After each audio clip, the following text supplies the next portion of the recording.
Grow up your life में आप सबको श्वेता का प्यार भरा नमस्कार। ये सुबह का समय है, बच्चे स्कूल जा चुके हैं, हस्बैंड भी अपने स्कूल जा चुके हैं। अच्छा, मैंने कुछ दिनों पहले अपनी किसी वीडियो में ये बात कही थी कि हस्बैंड भी स्कूल जा चुके हैं, तो मुझे एक कमेंट आया था कि क्या आपके हस्बैंड अब तक पढ़ते हैं? तो जी नहीं, मेरे हस्बैंड पढ़ते नहीं, बच्चों को पढ़ाते हैं। काम खत्म होते ही आज की वीडियो में मैं आप लोगों के साथ एक बहुत अच्छी रेसिपी और एक DIY शेयर करने वाली हूँ।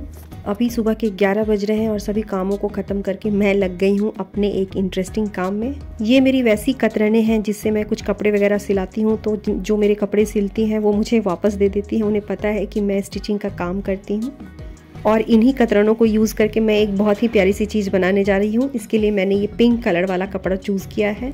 मुश्किल से ये DIY आधे घंटे में बन करके तैयार हो जाएगा, तो उसके पहले मैं कुछ बनाने जा रही हूँ। तो आइए आप सबको अपने साथ अपने किचन में ले चलती हूँ। इसके लिए मैंने घर पर ही खोआ तैयार कर लिया था। खोआ बनाना बहुत ईजी है, बस दूध को गाढ़ा पकाते जाना है। नहीं तो इस पे बहुत सारी YouTube की वीडियोज़ भी है कि खोआ कैसे बनाए, वहाँ से भी आप देख सकते हैं। अब एक कढ़ाई में मैंने 1/4 कप सूजी और 1/2 कप नारियल बुरादा को अच्छी तरीके से रोस्ट कर लिया है। मेरा किचन छोटा है तो इसलिए मैंने बाहर वाले रूम में ही सभी चीज़ों को रख लिया है ताकि मुझे बार बार दौड़ना ना पड़े। मैं यहाँ पे गुजिया बनाने जा रही हूँ, तो इसके लिए सबसे पहले मैं गुजिया का डो बनाने जा रही हूँ। यदि डो सही नहीं होता है तो गुजिया या तो हार्ड हो जाती है या बहुत सॉफ्ट हो जाती है। तो गुजिया बनाने के लिए मान लीजिए कि आप 2 कप मैदा लेते हैं तो आधा कप घी हमें लेना चाहिए। घी बिल्कुल पिघला हुआ होना चाहिए। घी के मोयन के कारण ही हमारा गुजिया खास्ता बनता है, रिफाइंड में ये इतना खास्ता नहीं होता है। और इसके डो को मिक्स करने के लिए मैंने दूध को यूज़ किया है। पानी में भी इसे किया जा सकता है, लेकिन दूध का अधिक खास्ता होता है। इसके डो को कड़ा ही साना जाता है, इसे गीला नहीं किया जाता है। डो बना करके मैंने इसे कपड़े से ढक करके एक अलग बर्तन में रख दिया है। और ये जो मैंने खोआ तैयार किया था उसे भी मैंने भून लिया है। जिस बर्तन में मैंने डो तैयार किया था उसी बर्तन में खोए को भी तैयार कर रही हूँ। और ये जो ड्राई फ्रूट्स है इसे मैंने दरदरा पीस लिया है, लेकिन इसे मोटा बिल्कुल नहीं छोड़ना है, वरना हमारी जो गुजिया है वो फट सकती है। अब इसी में नारियल का बुरादा और सूजी को भी मैंने मिक्स कर दिया है। गुजिया बनाते समय एक चीज़ का ध्यान देना है कि हम गर्म खोए में चीनी को नहीं मिलाएंगे, वरना चीनी जो है वो पिघल जाएगी, हमारा मिक्सचर थोड़ा गीला हो जाएगा। और यदि मिक्सचर बहुत हार्ड है तो इसमें दूध मिला करके हम इसे नॉर्मल कर सकते हैं। मैंने यहाँ पे पीसी चीनी यूज़ की है। एक साथ बहुत चीनी हमें नहीं मिलानी है, अपने टेस्ट के अकॉर्डिंग थोड़ा सा टेस्ट करने के बाद ही हमें चीनी मिक्स करनी है। अब देखिए ये मिक्सचर तैयार हो गया। ना तो ये बहुत ड्राई है और ना ही बहुत गीला है। काम के साथ थोड़ी थोड़ी सफाई भी चलती रहती है, तो ये जो चीज़ें हैं उसे मैं किचन में डाल देती हूँ। अब हमारे पास जो डो है उससे बिल्कुल लेमन के साइज की बॉल बना लेनी है। मैं इसे बेल रही हूँ तो इसकी पूरियाँ बिल्कुल परफेक्ट बन रही है। यदि ड्राई हो तो 2 चम्मच दूध डालकर इसे अच्छी तरीके से फिर से मिला ले, वरना हमारी गुजिया फट जाएगी। अब मोल्ड के ऊपर पूरियाँ रखते हुए हमें मिक्सचर को डाल देना है और इसके कॉर्नर्स को सील करने के लिए या तो पानी लगा ले, नहीं तो मैदा पानी का मिक्सचर बना करके इसे अच्छी तरीके से लगा ले। हाथों से अच्छी तरीके से प्रेस करते हुए इसके एक्स्ट्रा डो को हटा देना है। यहाँ पर हमारी बिल्कुल परफेक्ट सी गुजिया बन करके तैयार है।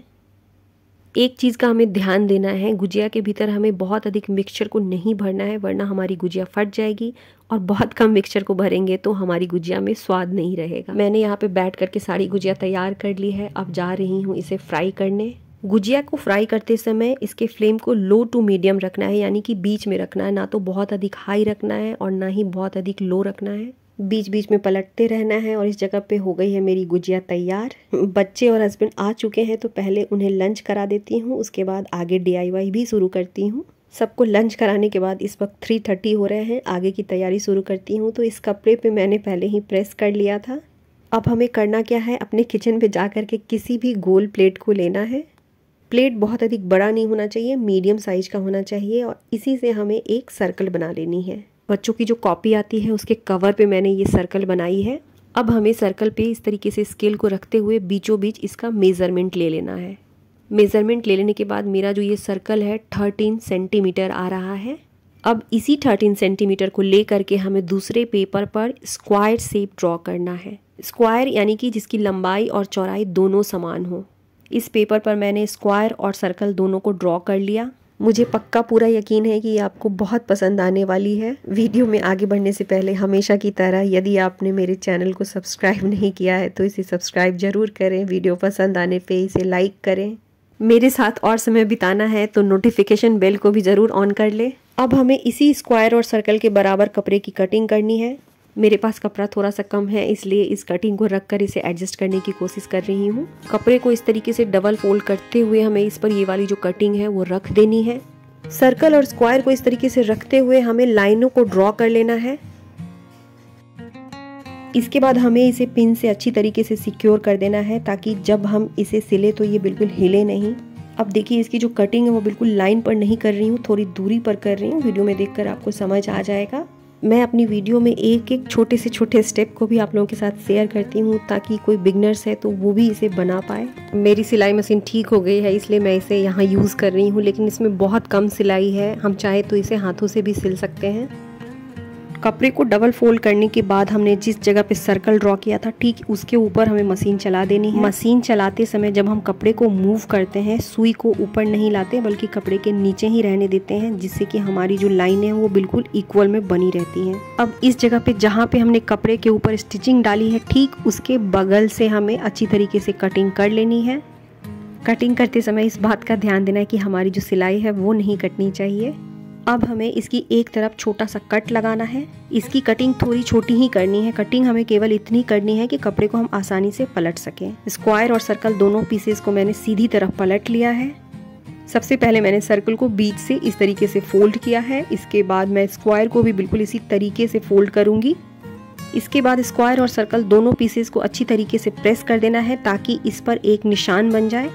मैं दिखा देती हूँ। देखिए इस तरीके की हमें एक सीधी निशान इस पे चाहिए, दोनों पर हमें इस तरीके की एक लंबी निशान चाहिए।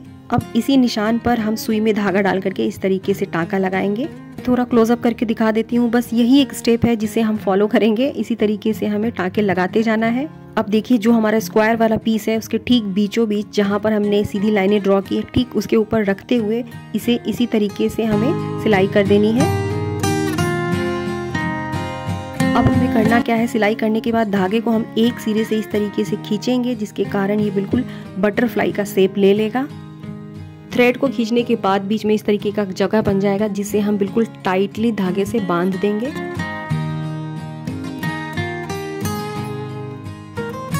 अब मैंने 5x7 इंच का बहुत छोटा सा कपड़े का पीस लिया है। इसे इस तरीके से फोल्ड करना है। फोल्ड करने के बाद बीचों बीच इस तरीके से हम यहाँ पे इसे अटैच कर देंगे। सुई धागे से भी इसे आसानी से किया जा सकता है, लेकिन मैंने ग्लू गन से इसे अटैच किया है। इसे मैंने थोड़ी फिनिशिंग के साथ अटैच किया है। अब मेरे पास में ये एक बटन है। इसे डेकोरेट करने के लिए मैंने इस पर बटन को अटैच कर दिया है। अब इसके नीचे रबर बैंड या इस तरह के क्लिप्स को लगा सकते हैं। मैं इस तरह के क्लिप्स को यहाँ पे लगाने वाली हूँ। रबर बैंड को मैंने यहाँ बहुत अच्छी तरीके से स्टिच कर दिया है और तैयार हो गया है कपड़े का, किसी भी कपड़े का मैचिंग बहुत ही प्यारा सा क्लिप। एक और मैंने बनाया है, ये मिष्टी के लिए बनाया है। ये पिंक वाला मैंने अपनी फ्रेंड के लिए बनाया है। फिर भी मिष्टी को लगा करके दिखाती हूँ कि कैसा लग रहा है। अपने लिए और अपने बच्चों के लिए इस तरह का हेयर क्लिप आप मैचिंग हेयर क्लिप घर में ही बना सकती हैं। बहुत कम कपड़े में और बहुत जल्दी बन करके तैयार हो जाता है। वीडियो पसंद आने पे इसे लाइक करते जाइए।